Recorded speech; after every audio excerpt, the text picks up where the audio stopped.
Now, the next thing I want to talk to you about is not really a biblical prophecy, but I still think I have to talk to you about it.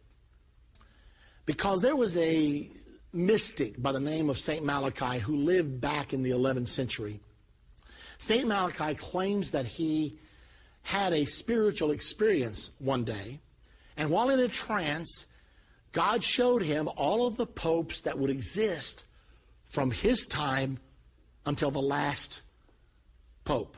Malachi was given a prophecy of 112 popes.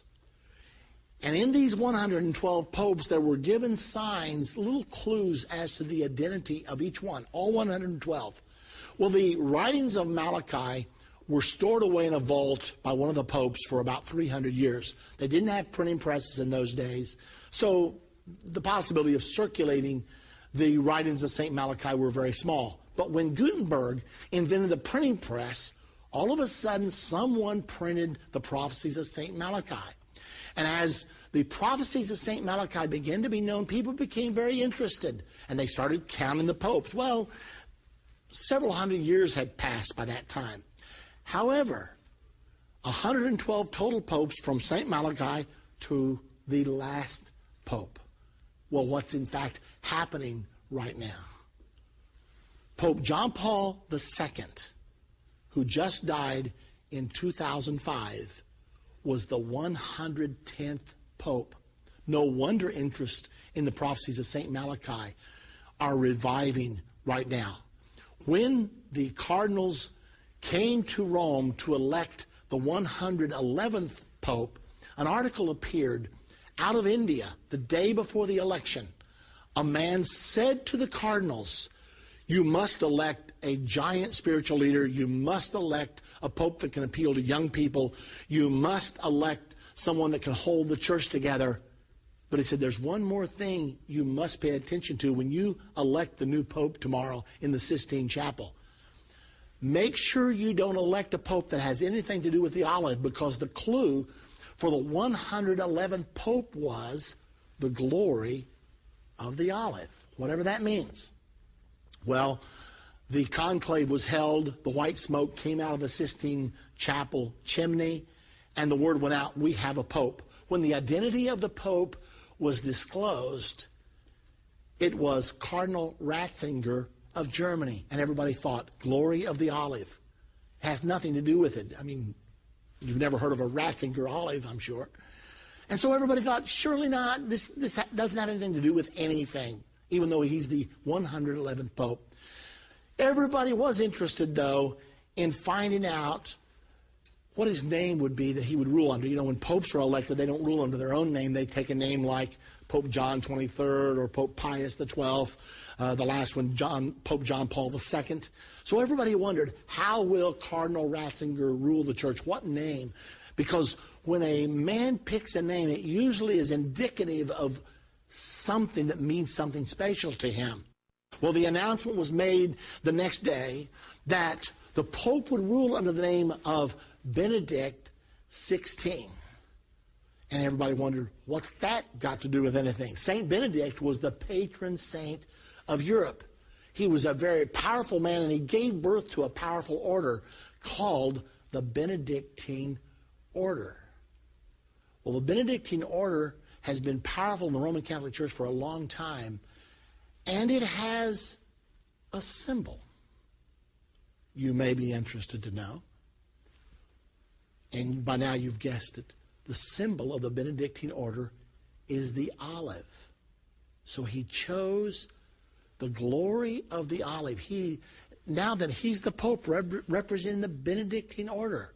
So the question has to be asked, are we right now watching the 111th Pope? Now the prophecy says that in the days of the 112th Pope, Rome will be destroyed. Well, the prophecies of the Bible, I don't know what to say about the prophecies of St. Malachi. I don't know whether I believe in them or don't. I'm simply telling you that if this is coincidence, it's very coincidental. But I do know this. The Bible says that right at the time of the Battle of Armageddon, the city of Rome is going to be destroyed. And that's what it says happens at the 112th Pope. Now, it's really interesting that this Pope just elected was elected at the age of 75. The cardinals chose an older Pope on purpose because Pope John Paul II had ruled the church for so long that he had totally changed the texture of the church. They felt like they did not want a Pope that would rule for a long time. So they picked a man 75 years of age. Today he's 76 years of age. So how long will he rule?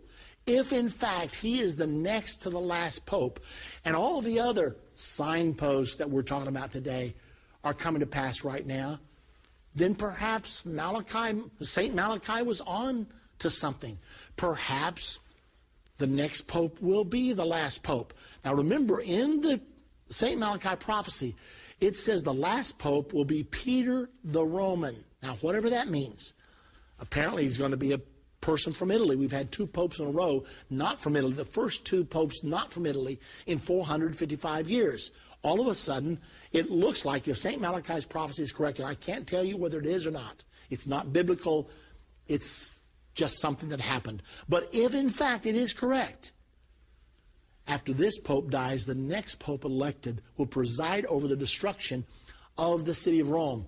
Several times in the book of Revelation, Rome is referred to as Mystery Babylon. Revelation 17, Mystery Babylon is called the city of 7 hills. Rome is the city of 7 hills. And the destruction of the city of Rome is mentioned several times in the book of Revelation. And that's what St. Malachi said. So here we are. You got St. Malachi's word, which you have to take with a grain of salt, but you got the Bible that you can take to the bank. And it's telling us, you and me, that we're getting closer and closer to the second coming. I think the sign says 8 miles to Indianapolis. Signpost.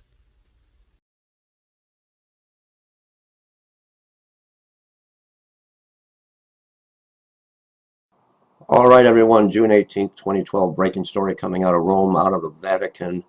When we are looking at end-time Bible prophecy, this is a very, very urgent and important video with an important prophecy. This is a prophecy of Malachi, where he has correctly named all the popes in succession, right up until our current Pope, Benedict the 16th.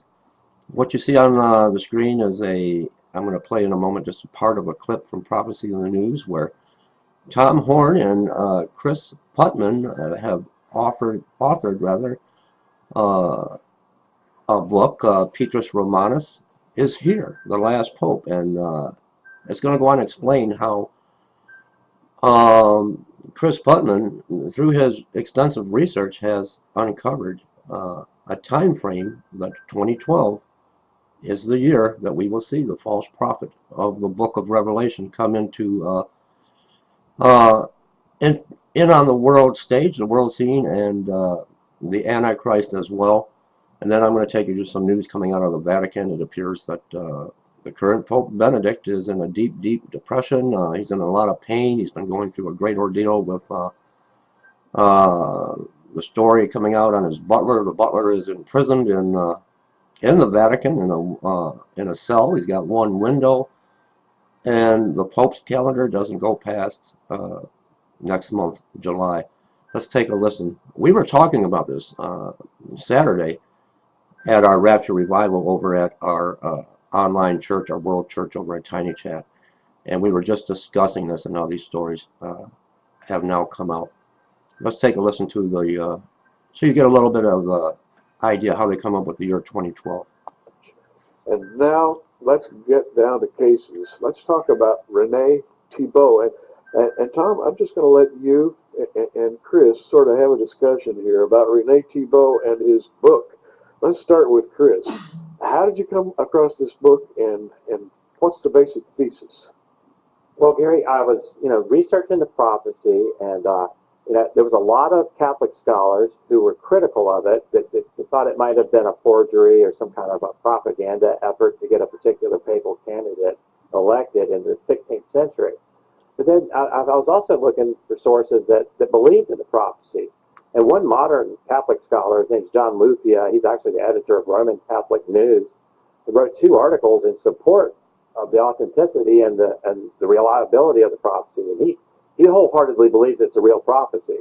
And one thing that he did was he listed a whole list of sources of bibliography, and I referred to his sources, and I found this book by a Belgian Jesuit academic named René Thibault. Now, René Thibault was a Jesuit. He taught at the university over there in Belgium, and he wrote a book called The Mysterious Prophecy of the Popes. Now, he also believed the prophecy, but he did detect that there was some tampering that went on with it, and he dated the authentic portion of the prophecy from 1572 forward. And so what he did in 1951, this is when this book was published. I had a copy of it that I had dug up from a university basement. In 1951, he extrapolated the average papal reign length as 11 years. So what he did is he added up all the popes, all the time from 1572 until his time in 1950, and divided that, and he got 11 years. Okay, so there were 40 popes after 1572 to the end of the list. And at the end of the list, it predicts the destruction of Rome and the judgment of God. So with 40 popes left in 11 years, that's 440 years. And if you add that to 1572, which is starting date, you land squarely in 2012. Now, this just blew me away. Wow. I mean, all the hype that we have in the media about the year 2012, and here I discover a book written in 1951, way before the Mayan calendar was popular, way before 2012 was on anybody's radar. This Jesuit predicted the final pope and the judgment of Rome from 6 different calculations. 2012. There you go. Tom, There you go. And we were just talking, like I said, we were just discussing this Saturday night we had our Rapture Revival over on our live stream, Tiny Chat. And now, what I uncovered tonight, this is coming out of the Vatican. Let me bring you the story. I'm going to put the links below for you. And as you see the headline, The Final Battles of Pope Benedict the 16th. They are now frantically looking for his successor. Let me bring you down to already searching for a successor. The Pope only wanted to be a simple, humble worker in the vineyard of the Lord's, a servant of the truth. Now he stands before the reality of his own mortality. For some time he has been overcome by periods of deep sadness, says a source close to Benedict, though he notes that it is unclear whether this is merely sadness or genuine depression. Ratzinger survived 2 strokes in the early 1990s. Both his father and sister died of strokes. The Pope takes aspirin as a preventative medicine. He is plagued by osteoarthritis in his knees, especially the right one. Walking is getting more difficult for him, and he now uses a rolling platform which he mounts upon entering St. Peter's Basilica, such as when he is wearing heavy garments. He hasn't gone on vacation in the mountains since 2010. Sometimes he takes short walks with his secretary in the Vatican Gardens, where he says the Rosary.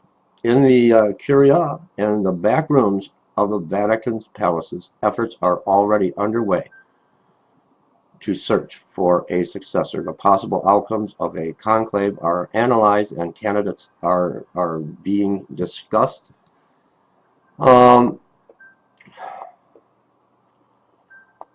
Benedict himself knows that he doesn't have much time left. The last segment of my life is now beginning, he told birthday guest in April. In fact, his planning hardly goes past this July, when he will attend the Catholic World Youth Day in Rio de Janeiro. Healing the rift with the SSPX will be at the top of his agenda in the coming weeks, in addition to admonishing feuding groups to exercise mutual respect.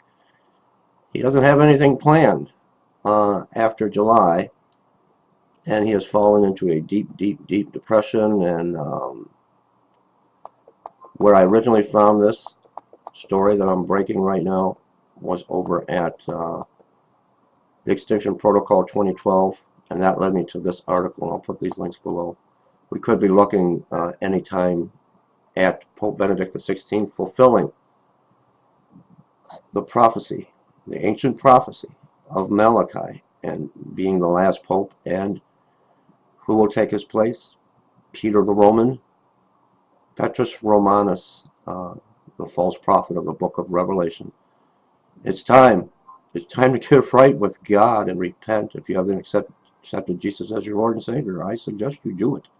You do it now. Will raging power struggles inside the Vatican usher in radical change? June 17th, 2012, Italy. The mood at the Vatican is apocalyptic. Pope Benedict the 16th is tired and both unable and unwilling to seize the reins amid fierce infighting and scandal. Wow, I mean, this is Bible prophecy right now, right here, right before your eyes, while Vatican insiders jockey for power and speculate on his successor. Joseph Ratzinger has withdrawn to focus on his still ambiguous legacy. He has annoyed the Protestants by declaring that denominations other than his own are not true churches. He has alienated Muslims with an inept speech in the Bavarian city of Rosenberg, and he has insulted Jews by reinserting a prayer for the conversion of the Jews into the Good Friday literature. It goes on to explain about what went on with his butler, and how the butler is now imprisoned in the Vatican in a cell. He has a window, and all this has taken its toll on the Pope. His calendar doesn't go past next month. We're looking at the prophecy of Malachi coming to pass. Tom Horn, Cris Putnam, you just seen the video uncovering some very startling information as we're looking at the Mayan calendar. Everyone's got their eye on that, the end of the world, 2012. Well, Cris Putnam, through his research, has uncovered a time frame for Pope Benedict XVI to step down and Peter the Roman, the false prophet of the book of Revelation, to come into power. I just wanted to bring you this breaking story. It's time to love one another and look up. Look up. If you're looking for the rapture of the church, as I am and so many are, we've waited a long time. Keep your eyes on the sky. The bridegroom is coming. God bless everyone. Leave me comments.